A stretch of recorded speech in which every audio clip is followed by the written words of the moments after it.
जय हिंद दर्शकों, मैं हूं आपके साथ वैष्णो सोनी और आप देख रहे हैं लाइव टाइम्स। और आज हमारे साथ मौजूद हैं राजेश सिन्हा, जो कि विदेशी मामलों के अच्छे खासे जानकार हैं, अच्छी खासी नॉलेज रखते हैं जियोपॉलिटिक्स को लेकर। और आज का जो हमारा विषय रहने वाला है इस वीडियो का, जिस पर हम डिस्कशन करेंगे, बातचीत करेंगे, वो रहने वाला है, आप हमारे बैकग्राउंड देख के ही समझ गए होंगे। बैकग्राउंड को देखकर जिस तरह से देखिए तस्वीरें नजर आ रही हैं ईरान को लेकर, अमेरिका को लेकर और ईरान इजराइल महायुद्ध को लेकर, जिस तरह के तनावपूर्ण हालात बने हुए हैं, ऐसे में साफ ये नजर आ रहा है उस पूरी स्थिति को लेकर कि आग बरसा रहा है ईरान। जी हाँ, किस तरीके से बरसा रहा है और आखिर कितना बैकअप रख रखा है ईरान ने अपने आप में ही देखिए एक बड़ा बहुत सवाल बड़ा बना सवाल हुआ है, है। बहुत बड़ा सवाल है और पूरी दुनिया की निगाहें इसी बात पे है कि ईरान ये युद्ध कब तक लड़ेगा।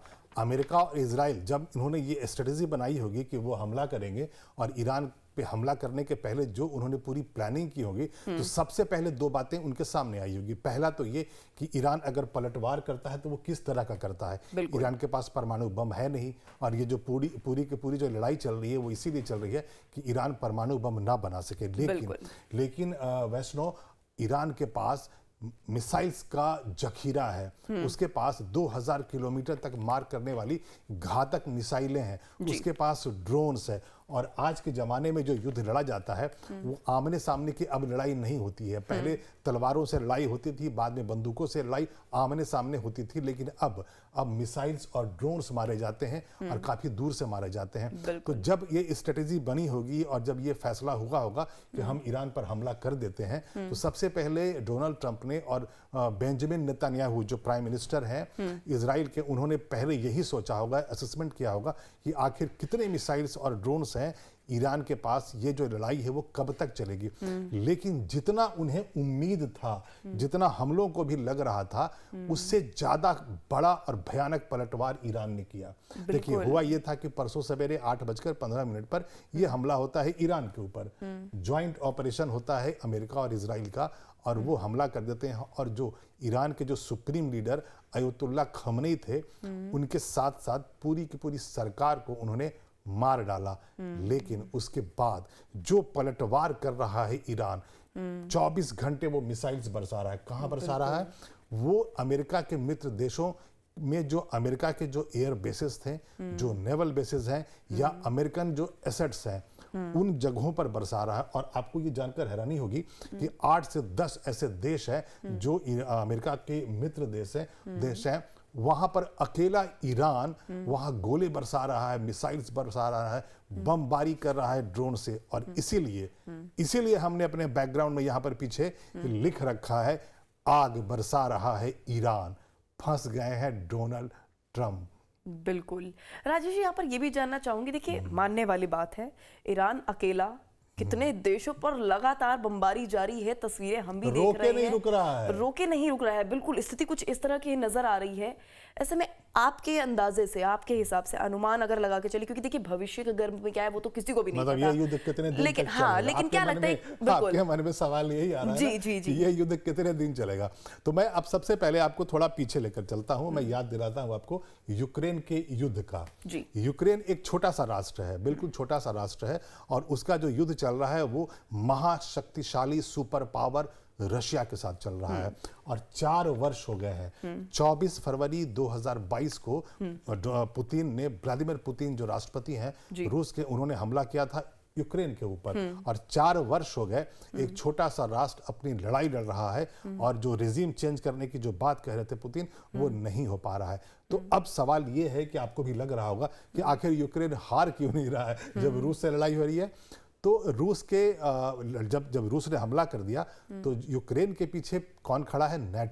नेटो 30 देशों का एक समूह है। अमेरिका है, यूरोप के बहुत सारे देश हैं जो सारे बहुत पावरफुल हैं, शक्तिशाली हैं, सबके पास बहुत सारे हैं, उनमें परमाणु बम है, उनके पास मिसाइल्स का जखीरा है। और अमेरिका और जो फ्रांस और ब्रिटेन जैसे जो राष्ट्र हैं, उनके पास तो इंटरकॉन्टिनेंटल बैलिस्टिक मिसाइल्स है, लॉन्ग रेंज मिसाइल्स है। तो ऐसे जब शक्तिशाली राष्ट्र अगर यूक्रेन के पीछे अगर खड़े हैं, तो भला यूक्रेन युद्ध कैसे हारेगा। यहीं पर कैलकुलेशन में गड़बड़ हो गया पुतिन से। उन्होंने ये कहा था टेलीवाइज्ड एड्रेस में कि वो 15 दिनों में युद्ध खत्म कर देंगे, वहां पर जेलेंस्की को हटा देंगे, वहां रिजीम चेंज कर देंगे, लेकिन नहीं हुआ।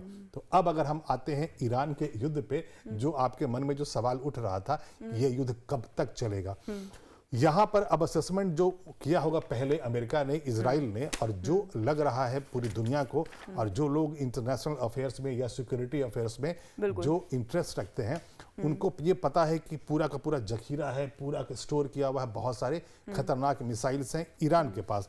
ईरान के पास लॉन्ग रेंज के मिसाइल्स नहीं है, यानी कि उसके पास 3000 किलोमीटर मार करने वाले, 5000 किलोमीटर मार करने वाले इंटर कॉन्टिनेंटल बैलिस्टिक मिसाइल्स नहीं है।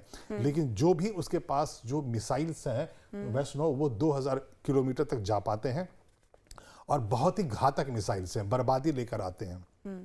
तो अब देखना ये है कितनी मिसाइलें और कितने ड्रोन्स बच रहे हैं ईरान के पास, क्योंकि अब तो हो गया, अब दूसरा दिन, लड़ाई का दूसरा दिन चल रहा है और लगातार रात भर वो हमले करता है, दिन भर हमले करता है, अलग अलग देशों में जो अमेरिकन इंटरेस्ट है वहां पर हमला करता है। तो पहला तो ये हुआ कितनी मिसाइल्स बची हैं, कितने ड्रोन्स बचे हैं, और बैकअप प्लान में वो मिसाइल्स कितनी जल्दी बना पाता है।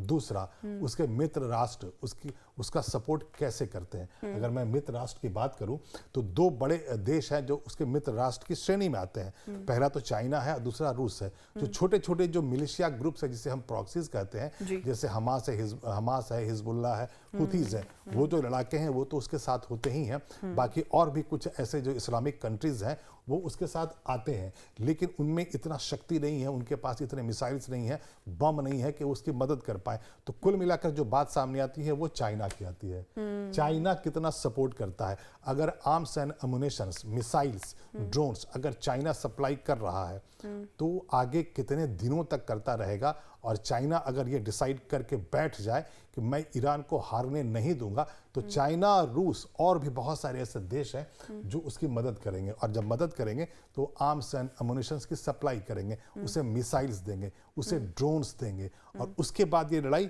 खिंचती चली जाएगी। बिल्कुल राजेश जी, यहाँ पर आप जैसे कि आप जिक्र कर रहे हैं कि आपने कहा कि मिसाइल या फिर जो भी बैकअप इक्विपमेंट्स हैं वो प्रोवाइड करेगा चाइना और रशिया। तो ये तो एक तरह से देखिए बैकअप सपोर्ट की बात होगी, यानी कि बैक सपोर्ट करते नजर आएंगे, हथियारों की सप्लाई, जो सप्लाई चेन होगी हथियारों की। लेकिन क्या फ्रंट फुट पर भी सपोर्ट करते आएंगे ये देश, जैसे कि अमेरिका भी कर रहा है? नहीं, अमेरिका और इजराइल ने तो ये युद्ध शुरू किया है। अमेरिका का ये कहना है कि हम आपको परमाणु बम बनाने नहीं देंगे, वो ईरान को परमाणु बम बनाने। एक सेकंड, आपने यहाँ परमाणु बम का जिक्र किया, यहाँ पे मैं एक जानकारी ये भी जरा साझा करना चाहूंगी कि अगर परमाणु बम का इतना ही यहाँ पर डर नजर आ रहा है या मनाही है, तो फिर पाकिस्तान या नॉर्थ कोरिया की जब बात होती है तो यहाँ पर डोनाल्ड ट्रंप चुप क्यों हो जाते हैं? ये बहुत बड़ा सवाल है और पूरी दुनिया इसका जवाब ढूंढ रही है, लेकिन ये मिल नहीं रहा है। नॉर्थ कोरिया को सभी जानते हैं कि उसके जो सुप्रीम लीडर है किम जॉन, वो कभी भी उटपटांग कुछ भी कर देते हैं, कहीं भी बैलिस्टिक मिसाइल्स लॉन्च कर देते हैं, और वो उनको भी उन्हीं की श्रेणी में रखा जाता है जो जैसे हम आतंकवादियों को रखते हैं। हालांकि वो एक स्वतंत्र राष्ट्र है, उसके वो सुप्रीम लीडर हैं। वैसे ही अब हम बात पाकिस्तान की कर लेते हैं। पाकिस्तान को हम जानते हैं, पूरी दुनिया जानती है कि पाकिस्तान में आतंकवादियों के अड्डे पलते हैं। हमने जब ऑपरेशन सिंदूर मई में किया था पिछले वर्ष, तो हमने बहावलपुर में, मुरिदके में, जो वहां पर लश्कर तैयबा और जैश मोहम्मद के जो आतंकवादी अड्डे थे, जो हेडक्वार्टर्स थे, वहां से जहां से आतंकवादी हमारे देश में आकर हमला करते हैं, आतंकवादी घटनाओं का अंजाम देते हैं, हमने उन्हें बर्बाद कर दिया था। तो अब सवाल यही उठता है, और डोनाल्ड ट्रंप से पूरी दुनिया को यही पूछना चाहिए कि अगर पाकिस्तान परमाणु बम बना सकता है और आप चैन की नींद सो जाते हैं, आपको कोई प्रॉब्लम नहीं होता है, और वैसे ही अगर नॉर्थ कोरिया के पास एक के बाद एक लगातार वो परमाणु बम बनाता जा रहा है और आपको कोई प्रॉब्लम नहीं है, ना इजराइल के प्राइम मिनिस्टर को प्रॉब्लम होता है, ना अमेरिका के राष्ट्रपति को कोई प्रॉब्लम होता है, तो ईरान के ही पीछे आप क्यों पड़े हैं? ये एक बहुत बड़ा सवाल है, आपके मन में आ रहा होगा। इसका जवाब मैं अब आपको बताता हूं। देखिए, परमाणु बम बना रहा है ये कहना है अमेरिका का और इजराइल का, हम नहीं बनाने देंगे। तो आखिर अमेरिका चाहता क्या है? परमाणु बम बना देने के बाद क्या होगा? ईरान बहुत ही शक्तिशाली हो जाएगा, उसके पास न्यूक्लियर डिटरेंट होगा, यानी कि उसके बाद से कोई ईरान पे हमला नहीं कर पाएगा। तो प्रॉब्लम कहाँ होगी? प्रॉब्लम होगी अमेरिका को। अमेरिका का जो इंटरेस्ट होता है, जो अमेरिकन्स होते हैं, या अमेरिका में किसी भी राष्ट्रपति में कोई भी एडमिनिस्ट्रेशन आता है, अभी ट्रंप एडमिनिस्ट्रेशन है, ओबामा थे पहले, क्लिंटन एडमिनिस्ट्रेशन था, तो कोई भी एडमिनिस्ट्रेशन आता हो अमेरिका का, उनका जो मकसद होता है वो ये होता है कि दुनिया में जहां जहां पर एनर्जी है, जहां जहां पर पावर है, यानी कि तेल के कुएं हैं, गैस है, रेयर अर्थ मेटल्स है, उन पे कब्जा करें। यहां पर आपको क्या याद आएगा? वेनेजुएला। बिल्कुल थोड़े ही दिन पहले की बात है, वेनेजुएला पर एक दिन रात में अचानक डोनाल्ड ट्रंप ने हमला कर दिया और वहां के राष्ट्रपति मादुरो को उनकी पत्नी के साथ पकड़ करके वो अमेरिका ले आए और जेल में डाल दिया। क्यों? अब ये सवाल दूसरा आपको उठ रहा होगा। वो इसलिए कि वहां दुनिया का सबसे बड़ा कच्चा तेल का भंडार है, यानी कि ट्रंप की जो निगाहें थी वो कच्चा तेल के भंडार पर थी। मतलब मसला परमाणु बम नहीं है, वो क्रूड ऑयल है, जिसको लेकर हर देश पर संप्रभुता, या यूं कहें कि एक तरह से ये चाहता है कि हर देश उसके ऑर्डर्स पर चले। ये डोनाल्ड ट्रंप का एक तरह से तेल के कुओं पर, गैस के भंडार पे मेरा कब्जा हो, ये एक असली मकसद यहाँ पर डोनाल्ड ट्रंप का नजर आ रहा है। अब आपको वेनेजुएला का मैंने बताया कि वहां पर कच्चा तेल का भंडार था जी। अब ईरान की बात कर लेते हैं, जो ओपेक देश है, यानी कि जो देश जो पेट्रोलियम प्रोडक्ट्स का उत्पादन करते हैं, कच्चे तेल को निकालते हैं कुएं से, गैस को निकालते हैं भंडार से, उनमें ईरान थर्ड लार्जेस्ट है, यानी कि तीसरा सबसे बड़ा देश है।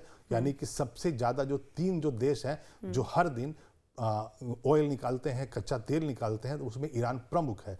तो अगर आप ईरान पे कब्जा कर लेते हैं, अगर आप शाह डायनेस्टी जो रजा पहलवी हैं, जो पुराने शाह के बेटे हैं और बार बार कह रहे हैं कि इस्लामिक क्रांति के बाद जो वहाँ इस्लामिस्ट राष्ट्र बन गया है ईरान, उसे खत्म करके हम शाह डायनेस्टी को दोबारा लाएं, यानी अमेरिका का कठपुतली वहां पर राजा बन के बैठ जाए, ये उनका पर्सपेक्टिव है। मतलब ये शाह डायनेस्टी का पर्सपेक्टिव है कि हमारा राज वापस आ जाए, हम वहाँ जो इस्लामिक राष्ट्र बन गया उसे हम उखाड़ फेंकते हैं। तो मदद कौन कर रहा है? डोनाल्ड ट्रंप कर रहे हैं। उनका क्या मकसद है? कि वो तेल के कुओं पर अपना कब्जा चाहते हैं। तो सीधे तो आप कब्जा तो कर नहीं लोगे, वहां आपको किसी न किसी को शासन में रखना होगा ना। तो वो क्या करेगा? अमेरिका ये चाहता है कि वहां रजा पहलवी जो शाह, जो पुराने ईरान के जो राजा थे, शाह डायनेस्टी के, उनको वहां उसका शासन दे दिया जाए। यानी कि जो इस्लामिक राष्ट्र जो बन गया है ईरान, जो खमनी रिजीम है, उसे हटा करके शाह डायनेस्टी को वापस दे दिया जाए। तो उसके बाद क्या होगा? वो इशारे पर काम करेंगे डोनाल्ड ट्रंप के, और डोनाल्ड ट्रंप के इशारे पर वहां तेल के कुएं से जो तेल निकाला जाएगा, जो गैस निकाला जाएगा, जो रेयर अर्थ मिनरल्स मेटल्स होंगे जमीन के अंदर में ईरान में, उसकी प्राइसिंग वो तय करेंगे जी। वो ये डिसाइड करेंगे कि किस देश को कितना हम तेल देंगे, गैस हम देंगे। यानी दुनिया में जो एनर्जी सिक्योरिटी है वो पूरा का पूरा कब्जे में अमेरिका अपना चाहता है। वेनेजुएला में यही किया, ईरान में यही करना चाहता है। तो सबके पीछे जो पूरे फसाद की जो जड़ है वो वहां तेल के कुएं हैं, गैस का भंडार है, इसीलिए सारा हो रहा है। अच्छा, तो ये मसला जो है कुल मिलाकर ऑयल को लेकर हो रहा है, जिसपे तेल का खेल जिसको बोलते हैं, तेल का खेल। या बिल्कुल यही सही शब्द बिल्कुल यहाँ पर सटीक बैठता नजर आ रहा है इस पूरे मसले पर कि ये तेल का खेल यहाँ पर नजर आ रहा है। लेकिन राजेश जी, अभी आपने कुछ वक्त पहले यहाँ पर नाटो का जिक्र किया था, 30 देशों का वो समूह जो कभी भी इस तरह के अगर कोई मामले आती हैं सामने या इस तरह की कोई भी स्थिति उत्पन्न होती है तो वहां पर वो इंटरफेरेंस करता है। हाँ, उनका इंटरफेयर होता है। वो कैसे होता है? जैसे आज सवेरे की ही जानकारी है कि फ्रांस ने, यूके यानी कि ग्रेट ब्रिटेन ने, कुछ देशों ने, जर्मनी ने ये कह दिया है कि वो इस लड़ाई में अगर जरूरत पड़ती है तो अमेरिका के साथ मिलकर, इजराइल के साथ मिलकर लड़ेंगे। तो यहाँ पर हो ये रहा है कि नाटो जो एक ग्रुप है, उसका जो चार्टर है, यानी उसका जो संविधान है, उसमें वैष्णव, इसमें ये लिखा हुआ है कि अगर किसी भी एक देश पर हमला होता है तो वो उसकी मदद करेंगे। हालांकि यहाँ पर अमेरिका पर हमला नहीं हुआ है, वो यहाँ पर ईरान पे हुआ है, तो वो जो चार्टर है वो तो यहाँ लागू नहीं होता है। लेकिन उनकी एक कम्युनिटी है, उन देशों का एक गुट है जो एक दूसरे की मदद करते हैं लड़ाई में, जैसे कि यूक्रेन में कर रहे हैं। यूक्रेन में यही कर रहे हैं, रूस ने हमला कर रखा है, वहां पर अमेरिका है, फ्रांस है, यूनाइटेड किंगडम है, वो सारे उसको सपोर्ट कर रहे हैं, वो उसे आर्म्स एंड एमुनिशंस की सप्लाई कर रहे हैं, फंडिंग कर रहे हैं। तो यहाँ पर भी उन लोगों ने आज सवेरे यही कह दिया है कि अगर जरूरत पड़ेगी तो वो ईरान के साथ जो युद्ध चल रहा है उसमें वो अमेरिका की मदद करेंगे। अब आपने नाटो का नाम लिया, तो जो नाटो का जो चार्टर है वो यही कहता है कि अगर किसी भी देश के ऊपर हमला होता हो तो उसपे सारे नेटो के कंट्रीज मिल करके लड़ाई लड़ते हैं। और जो यूक्रेन का जो युद्ध चल रहा है वहाँ, तो जब पुतिन ने जब हमला किया था वैष्णो, तो उनका मकसद सिर्फ इतना था कि वो यूक्रेन में रिजीम चेंज कर दे। क्यों? क्योंकि यूक्रेन के जो राष्ट्रपति हैं जेलेंस्की, वो नेटो के मेंबर बनने वाले थे। अब पुतिन का प्रॉब्लम, रूस का प्रॉब्लम ये होने वाला था कि अगर यूक्रेन नेटो का मेंबर बन जाता है तो रूस की सरहद पे नेटो हो जाएगा। बिल्कुल नेटो हो जाएगा। तो अगर यूक्रेन और रशिया के बीच में कभी कॉन्फ्लिक्ट होता है, कोई युद्ध होता है, तो वो लड़ाई कौन लड़ेगा? नेटो लड़ेगा। यानी अमेरिका लड़ेगा, ग्रेट ब्रिटेन लड़ेगा, फ्रांस लड़ेगा, यूक्रेन तो साथ में है ही। तो वो ये कह रहे थे पुतिन कि हम आपको परमिशन नहीं देंगे कि आप नेटो के मेंबर बन जाइए। यहाँ पर कह रहे हैं कि हम आपको परमिशन नहीं देंगे कि आप परमाणु बम बना लीजिए, और वहां पर वो कह रहे थे कि आपको हम नेटो का मेंबर नहीं बनने देंगे। और उसी के बाद उन्होंने, व्लादिमीर पुतिन ने हमला कर दिया रूस से यूक्रेन के ऊपर। 4 वर्ष हो गए हैं, वो युद्ध अभी तक चल रहा है। यूक्रेन बर्बाद हो चुका है, लेकिन वो युद्ध अभी तक चल रहा है। तो ये कुछ पूरा का पूरा एक ताना बाना है जियो पॉलिटिक्स का, और ईरान पे जो हमला हो रहा है। और ईरान, देखिए मैं फिर से कह रहा हूँ, ईरान पलटवार बहुत भयानक कर रहा है। एक साथ कई देशों पर अमेरिकन जो एसेट्स हैं, नेवल बेसेस हैं, एयर बेसेस हैं, उन पर हमला कर रहा है, बर्बादी ला रहा है। और आज की ही सवेरे की ही खबर है कि ईरान के एक ड्रोन ने F-15 अमेरिका का जो फाइटर जेट है उसे गिरा दिया। बिल्कुल, ये बहुत बड़ी बात है। और काफी लड़ाकू विमान है, काफी स्ट्रॉन्ग इसे विमान माना गया है। उसके अलावा बहरीन में और जॉर्डन में अमेरिकी दूतावास पे हमला किया है। अबू धाबी में फ्रेंच नेवी बेस है, वहां पर हमला किया है। और जैसे ही, जो भी हम नेटो की बात कर रहे थे ना, तो जैसे ही यूनाइटेड किंगडम के प्राइम मिनिस्टर स्टीव वॉर्मर ने जैसे ही कहा कि हम अमेरिका की मदद को तैयार हैं, वैसे ही साइप्रस में रॉयल एयरफोर्स यानी कि ग्रेट ब्रिटेन यूके का जो एयर बेस है, ईरान ने वहां बमबारी कर दी। तो मतलब जहां जहां से सपोर्ट मिलने वाला है अमेरिका को और इजराइल को, ईरान उन जगहों पे हमला कर रहा है, और बड़ी तेजी से कर रहा है, भयानक हमला कर रहा है। और इसीलिए हमने लिखा हुआ है, आग बरसा रहा ईरान। बिल्कुल। ऐसे में क्या लगता है, जो लगातार ये बमबारी हो रही है, लगातार ईरान की तरफ से जो हमले किए जा रहे हैं, कहीं ऐसा तो नहीं है ईरान का जो बैकअप स्टॉक है वो खत्म हो जाए? हाँ, और अगर ऐसा होता है तो कितने दिन तक ये युद्ध चलेगा, कोई अनुमान? देखिए, अनुमान तो यही लगाया जा रहा है कि ईरान कोई छोटा मोटा देश नहीं है, बहुत ही पावरफुल है, बहुत ही शक्तिशाली राष्ट्र है, और उसके पास जो मिसाइल्स का जखीरा होगा कोई छोटा मोटा नहीं होगा। ऐसा नहीं है कि 2 दिन की लड़ाई में ही वो कमजोर पड़ जाएगा, उसके ड्रोन्स खत्म हो जाएंगे, नहीं, ऐसा नहीं होगा। क्योंकि ये जो लड़ाई चल रही है वो आज से नहीं, इसके पहले भी 12 दिनों का युद्ध हुआ था। 2025 में इजराइल और ईरान के बीच में जून में 12 दिनों का एक कॉन्फ्लिक्ट हो चुका है। और उसके बाद से फिर से ये कह दिया गया कि चलो ठीक है, नहीं बनाएंगे हम परमाणु बम, तो शांति हो गई। लेकिन उसके बाद भी अमेरिका ने ये देखा कि नहीं, परमाणु कार्यक्रम जारी है। जब भी आप बर्बाद करते हैं, जैसे 2025 में जब बर्बाद कर दिया उसके न्यूक्लियर फैसिलिटीज को अमेरिका और इजराइल ने, उसे ईरान ने रीबिल्ड कर लिया।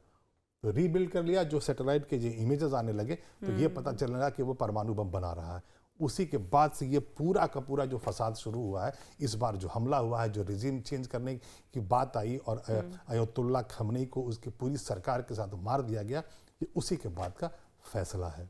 बिल्कुल। लेकिन राजेश जी, यहाँ पर अपने आप में एक ये भी चीज़ बड़ी महत्वपूर्ण हो जाती है कि अगर यही कॉन्फ्लिक्ट इसी तरह से जारी रहता है, लगातार बमबारी, लगातार महायुद्ध की स्थिति इसी तरह से कंटिन्यू रहती है, भारत पर इसका क्या इम्पैक्ट पड़ेगा? क्योंकि भारत के इक्वेशन इजराइल के साथ भी अच्छे हैं और ईरान के साथ भी अच्छे हैं, दोनों मित्र राष्ट्र और दोनों मित्र राष्ट्र हैं। ईरान हमारा मित्र देश है, हमने चाबहार पोर्ट को वहाँ रिडेवलप किया है, और इजराइल तो हमारा मित्र देश है ही। हमारे प्रधानमंत्री अभी तो इजराइल गए थे, और जैसे ही दोनों मिलते हैं तो माय डियर फ्रेंड करके एक दूसरे को संबोधित करते हैं।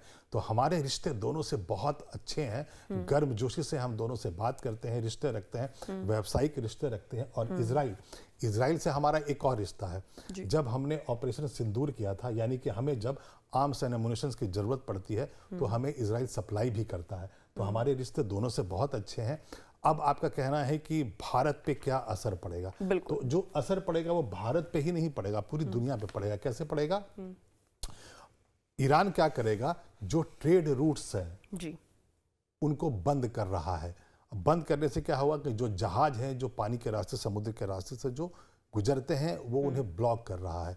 उसके अलावा जब ये कॉन्फ्लिक्ट चल रहा है तो जो निकाला जाता है कच्चा तेल और गैस, वो रुक जाएगा, या उसमें परेशानी आएगी, उसके मूवमेंट में जहाज की परेशानी आएगी, तो कच्चे तेल की कीमत, गैस की कीमत बढ़ जाएगी। तो इन सब चीज़ों का जो असर पड़ेगा वो अमेरिका की इकोनॉमी पर भी पड़ेगा, भारत की इकोनॉमी पर भी पड़ेगा, एशिया और पूरी दुनिया की इकोनॉमी पर पड़ेगा।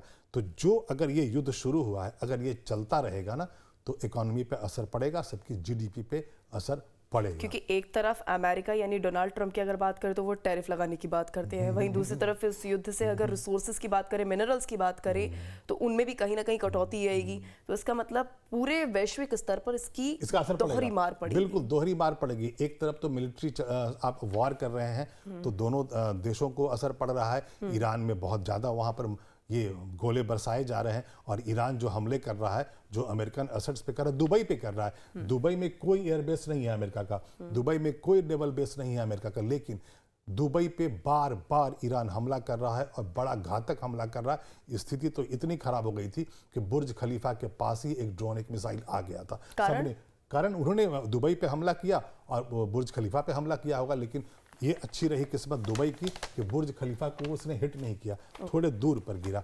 कारण ये है उसका कि वहाँ पर दुबई में अमेरिकन जो कॉरपोरेट हाउसेज हैं, उनके बिजनेस हेडक्वार्टर्स हैं, वहाँ पर इकोनॉमिक एक्टिविटीज़ बहुत ज़्यादा है अमेरिका की। वहाँ पर अगर टारगेट किया जाता है अगर उन जगहों को, तो अमेरिका की जो इकोनॉमी है, जो वहाँ यूनाइटेड अरब अमीरात में, अरब कंट्रीज़ के बीच में, गल्फ में, उस पर असर पड़ेगा। यानी कि अमेरिका को दो तरीके से चोट दे रहा है ईरान। पहला तो ये कर रहा है, उसके एयर बेसिस पर हमला कर रहा है, कतर में, जॉर्डन में, उन जगहों पर एयर बेसिस पे हमला कर रहा है, उसके जवानों को मार रहा है, हथियारों को वहाँ बर्बाद कर रहा है। और दूसरा, अमेरिकन जो इकोनॉमी है इस एरिया में, गल्फ कंट्रीज में, उस पर वो अटैक कर रहा है ताकि दोहरी मार पड़ सके, मतलब वो भी डैमेज होती नजर आ रही है। ऐसे में यहाँ पर हमास का वो युद्ध भी, हमास का वो अटैक भी आपको याद होगा, जिसका जिक्र जब अभी प्रधानमंत्री नरेंद्र मोदी गए थे तो उन्होंने भी कहा था कि हम 26, 11 और 7 अक्टूबर भूले नहीं हैं। 7 अक्टूबर का मैं आपको पूरा बताता हूँ। बिल्कुल। हुआ ये था कि इजराइल में अचानक एक दिन हमास के आतंकवादियों ने हमला कर दिया। हमास के लड़ाके घुस आए इजराइल के ऊपर और हजारों मिसाइल्स दागे गए इजराइल के ऊपर। इजराइल जाना जाता है अपने आयरन डोम के कारण। आयरन डोम एक एयर डिफेंस सिस्टम है जिसमें अगर आपको आसमान में आपकी तरफ से प्रोजेक्टाइल्स आ रहा है दुश्मन की तरफ से, यानी कि आपकी तरफ ड्रोन्स आ रहे हैं, आपकी तरफ मिसाइल्स आ रहे हैं, तो हवा में ही उसे न्यूट्रलाइज कर दिया जाता है। और आयरन डोम के बारे में ये कहा जाता है कि ये फुल प्रूफ था, यानी कि वो फुल प्रूफ होने की वजह से हमला जो होता है वो जमीन पर नहीं गिरता है। लेकिन ऐसा नहीं हुआ वैष्णो। कुछ मिसाइल्स थे वो धरती पे गिरे थे इजराइल के, तो ये भी पता चला कि आयरन डोम में भी वहां पर लूप होल्स हैं। तो 7 अक्टूबर 2023 को हमास ने हमला किया था और उसके बाद इजराइल ने पूरा गाजा पट्टी को बर्बाद करके रख दिया। हमास के जितने लड़ाके थे सबको मार दिया गया। जिन सुरंगों में जमीन के अंदर गाजा पट्टी में उनके हेडक्वार्टर्स थे सबको बर्बाद कर दिया गया। और साथ में लेबनान से हिजबुल्लाह भी लड़ाई लड़ रहे थे। आज भी हिजबुल्लाह की तरफ से लेबनान से मिसाइल्स आ रहे हैं और वो अमेरिकन इंटरेस्ट पे हमला कर रहे हैं। लेकिन उस वक्त ऐसा आया था कि पहले हमास को बर्बाद कर दिया इजराइल ने, बाद में फिर हिजबुल्लाह के हजारों सैकड़ों जो लड़ाके थे उन पर हमला करता था और बहुत सारे पूरा लाइनअप मार दिया। और यहाँ तक कि हिजबुल्लाह के चीफ को मार दिया था, हमास के चीफ को मार दिया था। तो ये पूरा कुछ ताना बाना था। ये ईरान और अमेरिका जो युद्ध लड़ रहा है ईरान से, इजराइल और अमेरिका ईरान में, ये वो था। पूरी कहानी यही है। बिल्कुल। ऐसे में इस बार लास्ट बट नॉट लीस्ट, लेकिन क्या लगता है इस बार का जो वो स्थिति जो उस वक्त गाजा पट्टी में देखने को मिली थी और अभी जो युद्ध की स्थिति यहाँ पर चल रही है, इस बार दोनों स्थिति में कितना फर्क रहने वाला है या और भी ज्यादा ये बड़े स्तर पर रहने वाला है? दोनों में कोई कंपैरिजन ही नहीं है। हमास एक लड़ाकों का गुट था। फिलिस्तीन में एक मिलिशिया ग्रुप है हमास, उसके लड़ाके हैं। कोई उसे आतंकवादी कहता है, कोई उन्हें लड़ाकों का गुट कहता है। लेकिन यहाँ पर एक राष्ट्र है जी, और वो भी कोई ऐसा वैसा नहीं, सदियों पुराना राष्ट्र है ईरान, और बहुत ही ताकतवर राष्ट्र है। उसके पास पूरी एक मजबूत सेना है, उसके पास अपने खुद के उसका जखीरा है मिसाइल्स का, ड्रोन्स का। तो हमास और ईरान में कोई कंपैरिजन नहीं है। मैं उसको सरल शब्दों में ये कहूँ तो हमास जो है वो एक प्रॉक्सी है, एक लड़ाकों का गुट है ईरान का। ईरान तो उनका बॉस है। तो जो इस बार जो लड़ाई है वो गाजा पट्टी जैसे नहीं होनी है। वहां पर इजराइल ने गाजा पट्टी को बर्बाद कर दिया, लेकिन वो ईरान को नहीं कर पाएगा। मैं वही तो कह रहा हूँ बार बार कि ईरान जो पलटवार कर रहा है बहुत भयानक कर रहा है, और इसीलिए हम चर्चा जो कर रहे हैं वो यही कर रहे हैं कि आग बरसा रहा है ईरान, तो वहां गाजा पट्टी नहीं है। और यही सवाल हम छोड़कर भी जाएंगे, देखने वाली बात होगी कि ये आग ईरान की तरफ से कब तक बरस पाती है और कब जाकर इस महायुद्ध पर विराम लगता है। ये आखिरी एक सवाल है और आखिरी एक तरह से ये सस्पेंस जो है बना हुआ है, क्योंकि भविष्य घर में क्या है ये हमें भी नहीं पता, किसी को भी नहीं पता, लेकिन ये देखने वाली बात होगी कि आखिरकार इस युद्ध पर कब जाकर विराम लगता है, कब जाकर अंकुश लगता है। आज की इस चर्चा में इतना ही। उम्मीद करेंगे कि आप सभी दर्शकों को अपने सवालों के जवाब मिल गए होंगे, और अगर नहीं भी मिले हैं, यदि आपके मन में कोई और भी सवाल है तो कमेंट के जरिए वो आप सवाल हम तक पहुंचा सकते हैं। विषय भी आप सुझा सकते हैं कि अगर आपको कोई विषय, कोई टॉपिक सजेस्ट करना हो कि जिस टॉपिक पर आप डिस्कशन चाहते हो या बहुत लंबी डिटेल चाहते हो, तो वो भी आप हम तक कमेंट के जरिए सुझा सकते हैं। वीडियो को शेयर भी कर दें। बिल्कुल। अगर आपको ये वीडियो अच्छा लगा हो तो आप एक लाइक मार दें और इस वीडियो को शेयर भी कर दें। धन्यवाद। धन्यवाद।